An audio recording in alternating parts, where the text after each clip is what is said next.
Hello and welcome to our classes. Today I will discuss on the topic of number system. Number system সম্পর্কে বিস্তারিত আলোচনার আগে প্রথমে ডায়াগ্রামটা একটু ফলো করা যাক।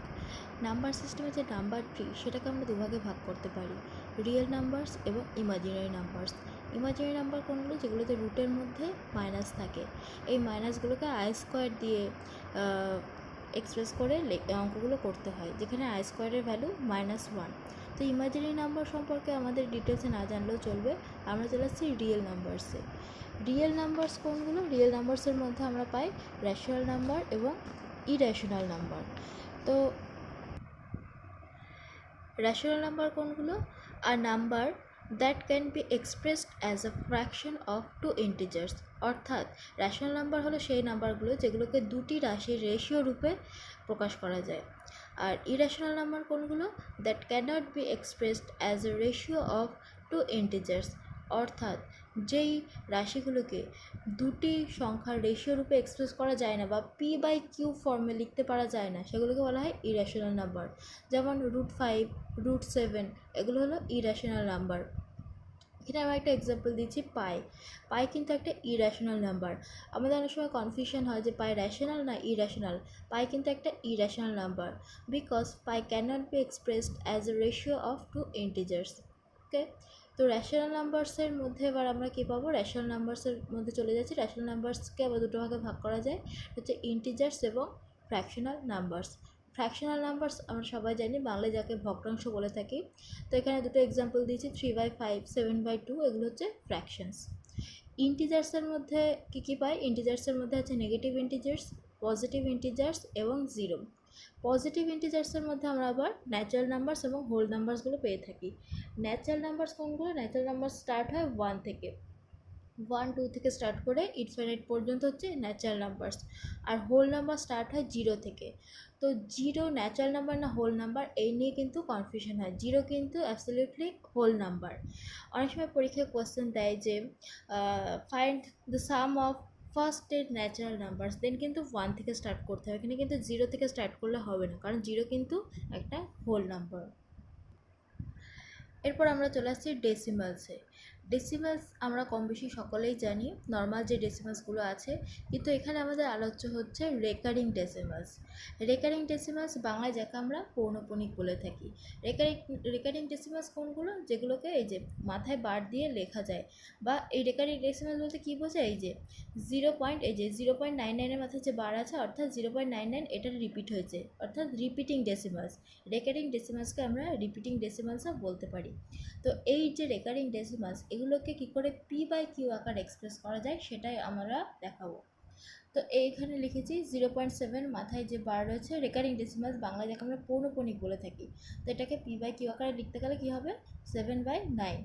যে কটা সংখ্যার ওপর বার থাকে সেই কটা 9 দিয়ে রিপ্লেস করতে হয়। সাপোজ 0.34, এখানে 34 মাথায় বার আছে, তো 34/99। সেম এখানেও হয়েছে 89/99।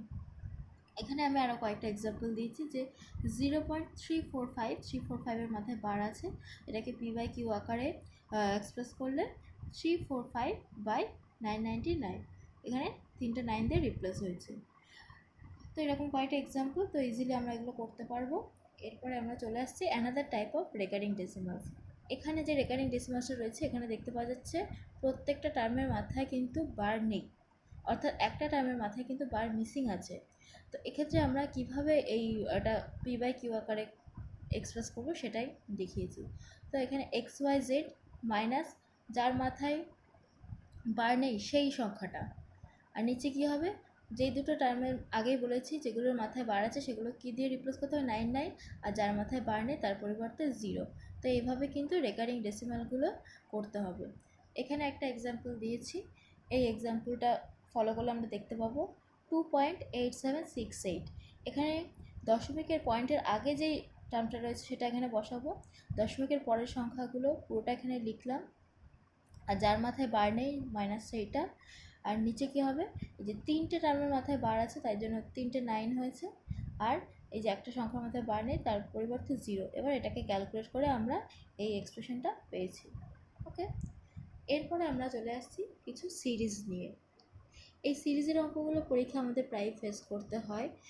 যে কোশ্চেন দেয় যে sum of some natural numbers বা sum of the squares of some natural numbers বা cube of some natural numbers, দের কিন্তু আমরা এই ফর্মুলাগুলো অ্যাপ্লাই করব। যদি পরীক্ষায় কোশ্চেন দেয় যে sum of first n natural numbers, তখন আমরা কী ফর্মুলা অ্যাপ্লাই করবো? যে half into n plus one. Sum of squares of first n natural numbers, then আমরা কী ফর্মুলা অ্যাপ্লাই করবো? N into n plus one into 12 plus one by 6। Sum of the cube of first n natural numbers, then আমরা কী apply করবো? এই formula apply করবো n square into n plus one তার whole square by 4। তো এই তিনটে সিরিজের যে রুলস রয়েছে, এখান থেকে কিন্তু আমরা ইজিলি এই অঙ্কগুলো করতে পারবো। এরপর আমাদের চলে আসে ডিভিশন অ্যালগরিদম। ডিভিশন অ্যালগরিদমের ক্ষেত্রে আমাদের যে ফর্মুলাটা পড়তে হবে, dividend equal to divisor into quotient plus reminder, অর্থাৎ ভাজ্য সমান সমান ভাজক গুণ ভাগফল যোগ ভাগশেষ। এই ফর্মুলাটা পড়লে কিন্তু আমাদের এখান থেকে সব অঙ্ক হয়ে যাবে। যেমন আমি এখানে একটা অঙ্ক দিয়েছি যে in an equation on division the divisor is 7 times the quotient and 3 times the reminder. If the reminder is 28 then the dividend is. তো এখানে আমার রিমাইন্ডারটা বলে দেওয়া রয়েছে 28, আর কি ডাটা দেওয়া রয়েছে যে divisor is 7 times the quotient and 3 times the reminder. তো ডিভিজার যেহেতু বলে দিয়েছে 3 টাইমস দ্য রিমাইন্ডার, তো এখান থেকে রিমাইন্ডারের সঙ্গে 3 মাল্টিপ্লাই করলে আমরা ডিভিজারটা পেয়ে যাচ্ছি। এরপরে কি আসছে? কোশেন্ট কি বলে দিচ্ছে? The divisor is 7 times the quotient. তো ডিভিজার যেটা বেরিয়েছে সেটাকে যদি আমরা 7 দিয়ে ডিভাইড করি, কোশেন্ট পেয়ে যাবো। তো রিমাইন্ডার, ডিভিজার, কোশেন্ট আমরা পেয়ে গেছি। তো ওপরের ফর্মুলা থেকে অ্যাপ্লাই করলে, ওপরের এই ফর্মুলায় যদি আমরা এই পরপর ভ্যালুগুলো পুট করে দিই, তো এখান থেকে কিন্তু আমরা ইজিলি ডিভিডেন্ড পেয়ে যাচ্ছি। অনেক সময় কী দেয়? ডিভিডেন্ড, কোশেন্ট, রিমাইন্ডার বলে দেয়, ডিভিজার বার করতে দেয়, বা বাকিগুলো বলে দেয় কোশেন্ট বার করতে হবে। তখন কিন্তু এই একটা ফর্মুলা দিয়ে হয়ে যাবে, আমাদের আলাদা আলাদা করে ফর্মুলা পড়ার কোনো দরকার নেই। এরপরে চলে আসছি ইউনিট ডিজিটসে। How to find unit digits, এটাও খুব ইম্পর্টেন্ট অঙ্ক। এখানে আমি একটা এক্সপ্রেশন দিয়েছি যে এটার কী করে, এই যে এক্সপ্রেশনটা, এটা হচ্ছে কি ইউনিট ডিজিট বার করতে হবে। এই ইউনিট ডিজিট বার করতে গেলে আমাকে কী করতে হবে? যে পাওয়ারটা রয়েছে, এই পাওয়ারটাকে আমি ফার্স্টে 4 দিয়ে ডিভাইড করব। 4 দিয়ে ডিভাইড করে যেটা রিমাইন্ডার বেরোবে, যে রিমাইন্ডারটা বেরিয়েছে, এটাকে কী করব? এই সংখ্যাটার যে ইউনিট টার্মস কী আছে এখানে 7, এর ওপর পাওয়ার হিসাবে অ্যাপ্লাই করব। এই যে এই রিমাইন্ডার কী পেয়েছি? 2। এই সংখ্যাটার যে ইউনিট টার্ম 7, এর পাওয়ার হিসেবে আমি 2কে অ্যাপ্লাই করে আমি কী পেয়েছি? 49। তো আমার এই এক্সপ্রেশনটার, এই টোটাল এক্সপ্রেশনটার ইউনিট ডিজিট কী হয়ে যাবে? 9। তো এইভাবে আমি ওপরে আর একটা অঙ্ক করেছি যে এই যে টোটাল এক্সপ্রেশনটা, এর ইউনিট ডিজিট আমার কী হবে। এটার ক্ষেত্রে কী করতে হবে? আলাদা আলাদাভাবে এই যে দুটো এক্সপ্রেশন রয়েছে, এই দুটোর আলাদা আলাদা করে ইউনিট ডিজিট বার করে অ্যাড করতে হবে। আমি এই যে এইটার থেকে কি ইউনিট ডিজিট পেয়েছি? 6। আর এইটার থেকে ইউনিট ডিজিট ওই একই মেথডে বার করে আমি কি পেয়েছি? 4। তো দুটো অ্যাড করে আমার হয়েছে 10। তো 10 যেহেতু এই দুটোকে অ্যাড করে আমার 10 হয়েছে, তো রিকোয়ার্ড ইউনিট ডিজিট কী হবে? 0। তো এইভাবে কিন্তু আমরা ইজিলি ইউনিট ডিজিটগুলো বার করতে পারি। এরপর কিছু প্রবলেম নিয়ে চলে আসছে, যে প্রবলেমগুলো পরীক্ষা আমাদের প্রায়ই দেয়।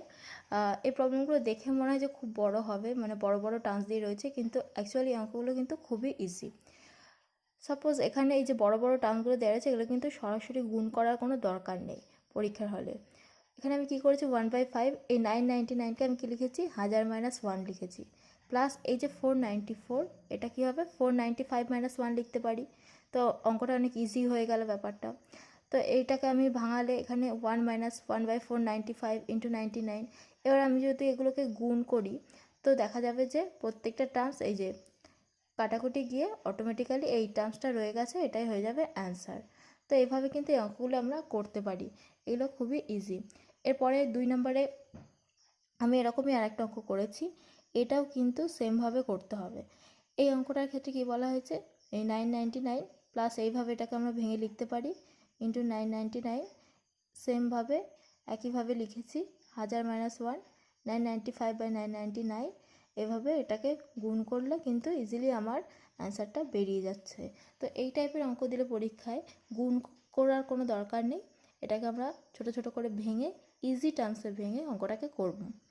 এরপর একটা অঙ্ক দিয়েছে যে in an examinations a student scores 4 marks for every correct answer and loses 1 mark for every wrong answer. If he attempts all 75 questions and secures 125 marks, the number of questions he attempts correctly. বলেছে একজন student যে কিনা correct total 75 attempts করেছে একটা পরীক্ষায়, correct অ্যাটেম্পটের জন্য 4 marks secure করবে এবং নেগেটিভ মানে ইনকারেক্টের জন্য 1 মার্কস করে নেগেটিভ হবে, নাম্বার লস করবে। সে যদি পরীক্ষায় টোটাল 125 মার্কস পেয়ে থাকে তো সে কটা কারেক্ট অ্যাটেম্প্ট করেছে। তো এক্ষেত্রে আমি ধরি যে কারেক্ট অ্যাটেম্প্ট করেছে এক্সটি, তো টোটাল যদি 75 অ্যাটেম্প্ট হয়ে থাকে তো ইনকারেক্ট করেছে 75 মাইনাস এক্স। তো এবার কারেক্টের জন্য আমি কত করে মার্কস সিকিউর করেছে 4 করে, 4x, আর ইনকারেক্টের জন্য এক নাম্বার করে লস হয়েছে, তো 75 মাইনাস এক্সের সাথে 1 গুণ হবে, যেহেতু লস হয়েছে এর জন্য নেগেটিভ সাইন এসছে, টোটাল কত মার্কস এসছে 125। তো এই অঙ্কটা ক্যালকুলেট করে আমার কত বেরিয়েছে x=40। তো এই x=40 হচ্ছে তার কারেক্ট অ্যাটেম্প্ট, যেহেতু আমি এটা এক্সের ভ্যালু কারেক্ট ধরেছিলাম, তো অঙ্কটা থেকে কী বেরোলো যে সে 40টা কারেক্ট অ্যাটেম্প্ট করেছিল। এখানে আর একটা রেকারিং ডেসিমেলের একটা অঙ্ক করেছি। রেকারিং ডেসিমেলের অঙ্ক করার সময় বলেছিলাম যে অঙ্কগুলো p/q আকারে কনভার্ট করে অঙ্কগুলো করলে অনেক ইজি হবে। তো সেমভাবে p/q আকারে কনভার্ট করেছি, করে অঙ্কটাকে ইজি উপায়ে ইজি মেথডে অঙ্কটা কিন্তু ইজিলি সলভ হয়ে গেছে। তো এখানে দুটো শর্ট কোয়েশ্চেন দিয়েছে যে sum of first 20 odd natural numbers, এটা কিন্তু একটা এ স্কোয়ার ফর্মুলা দিয়ে ইজিলি করা যায়। এখানে কি দিয়েছে সাম অফ ফার্স্ট 20, তো 20 স্কোয়ার করলে কিন্তু এটার অ্যান্সার পেয়ে যাব। 20 অ্যান্সার করে কত বেরিয়েছে 400। Another how many positive factors of 160 are দেয়ার, এটার ক্ষেত্রে কী করব পজিটিভ ফ্যাক্টর, অর্থাৎ এই যে 160 এর গুণনীয়কগুলো বার করলে কিন্তু আমি কটা পজিটিভ ফ্যাক্টর আছে সেটা বেরিয়ে যাবে। 160 পজিটিভ ফ্যাক্টর কী কী হতে পারে 1 × 160, 2 × 80, 4 × 40, 5 × 32, 8 × 20, 16 × 10। তো এখানে টোটাল 12টা পজিটিভ ফ্যাক্টর বেরিয়েছে। তো অ্যান্সার কী হবে how many positive factors of 160 are there, there are 12 positive factors of 160। Okay, এরপর আমরা চলে আসছি নাম্বার সিস্টেমের মোস্ট ইম্পর্টেন্ট অঙ্ক রিমাইন্ডারের অঙ্ক। তো এখানে রিমাইন্ডারে আমি কিছু ছোটো ছোটো অঙ্ক করেছি। ফার্স্ট অঙ্কটা হচ্ছে when a number divided by 357 the remainder is 39, if that number is divided by 17 the remainder will be what? বলেছে একটি নাম্বার যেটাকে 357 দিয়ে ডিভাইড করলে রিমাইন্ডার থাকে 39, তো সেই নাম্বারটাকে 17 দিয়ে ডিভাইড করলে কত রিমাইন্ডার হবে। এই অঙ্কটা ইজিলি করা যায় কীভাবে, 17 দিয়ে আমরা এই যে 39 যেটা সেটাকে ডিভাইড করব, ডিভাইড করে যে রিমাইন্ডারটা হবে সেটাই হবে অঙ্কটার অ্যান্সার। ওকে, তো তারপর আমি কিছু ছোটো ছোটো রিমাইন্ডারের অঙ্ক করেছি। বলেছে এই যে এক্সপ্রেশনটা 52 × 76/25 এটার রিমাইন্ডার বার করতে হবে। কী করে করব, 25 দিয়ে ফার্স্টে 52কে যদি আমি ডিভাইড করি তখন রিমাইন্ডার কী থাকে 2, 25 দিয়ে 76কে যদি আমি ডিভাইড করি রিমাইন্ডার কী থাকবে 1, 3 × 5 = 75, 1 রিমাইন্ডার। তো 2 × 1/25, তারপরে 2/25, এই যে ওপরে যখনই ছোটো একটা টার্ম চলে আসবে তখন এটাই হয়ে যাবে রিমাইন্ডার। ওকে, সেম এইখানে আর একটা অঙ্ক, এটার পাওয়ার 26 হয়েছে, দেখে ঘাবড়ানোর কোনো কারণ নেই। 33 দিয়ে যদি আমি 32কে ডিভাইড করি তখন রিমাইন্ডার কী পাবো -1, -1 × 26 করলে 1 পাবো, যেহেতু এটা হচ্ছে গিয়ে ইভেন টার্ম তো মাইনাসগুলো পজিটিভ হয়ে যাবে। তো 1/33 ওপরে একটা ছোটো টার্ম চলে এসছে, তো এটাই হয়ে যাবে রিমাইন্ডার। সেম একই মেথডে আরও একটা অঙ্ক করেছি 197/196 ⁻130। ওকে, তাহলে এখানে 196কে 197-এর মধ্যে যদি ডিভাইড করি তাহলে রিমাইন্ডার পাওয়া যাবে 1, 1/130 করলে 1ই আসবে, এটা রিমাইন্ডার কী হয়ে যাবে 1, যেহেতু উপরে একটা ছোটো টার্ম চলে এসছে। আর একটা অঙ্ক বলেছে if 7^200 is 17^200 is divided by 18 the remainder is, এটা রিমাইন্ডারটা কী হবে। তো 17^200/18 এটাকে যদি আমি 18কে যদি 17-এর মধ্যে ডিভাইড করি তো আমার রিমাইন্ডার কী আসবে -1, -1/200, এটা করলে কী হবে 1, তো রিমাইন্ডার কী হয়ে যাবে 1, তো আমার অ্যান্সার কী হয়ে যাবে 1। তো এখানে আরেকটা টাইপের অঙ্ক দেখিয়েছি, বলছে the greatest common divisor of this two expression. এই দুটো এক্সপ্রেশনে বলছে গ্রেটেস্ট কমন ডিভাইজারটা কী হবে। তো গ্রেটেস্ট কমন ডিভাইজার বার করতে গেলে আমাকে কী করতে হবে বলে, এখানে আমি 3-এর মাথায় যে পাওয়ারগুলো রয়েছে এগুলোকে যদি আমি নর্মালি দেখি, 3^1 করলে হয় 3, 3 স্কোয়ার হচ্ছে 9, 3³ হচ্ছে 27, 3^4 হচ্ছে 81।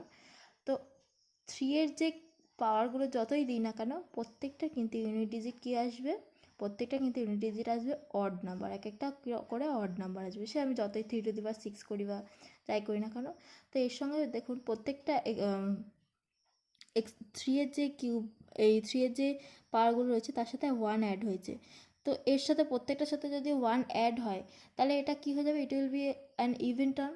ওকে, তো ইভেন টার্ম যদি হয় so both are divisible by 2। প্রত্যেকটা ইভেন টার্ম আমরা জানি প্রত্যেকেই ইভেন টার্মগুলো 2 দিয়ে ডিভিজিবল হবেই।